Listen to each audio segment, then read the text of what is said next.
नाही नाही, असं नाही, सुरुवातीपासून सांगते. चला. काय ना, आपल्याकडे कुणी पाहुणे येणार असेल तरच घराची साफसफाई होते.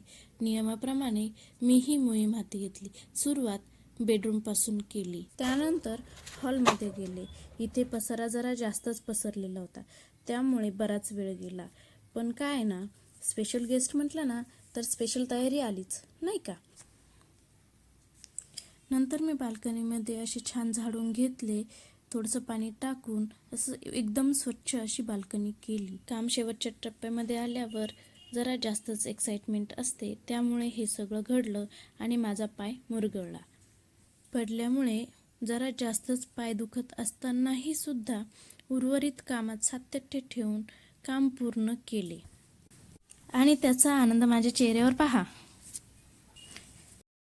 बिफोर आणि आफ्टर व्हिडिओज. किती सुंदर दिसतंय ना घर. गार्डनमध्येही काम अंतिम टप्प्यात आहे.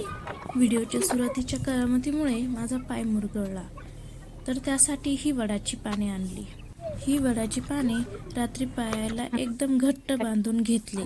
पाहुणे कोणती हे उद्याच्या व्हिडिओमध्ये नक्कीच पहा.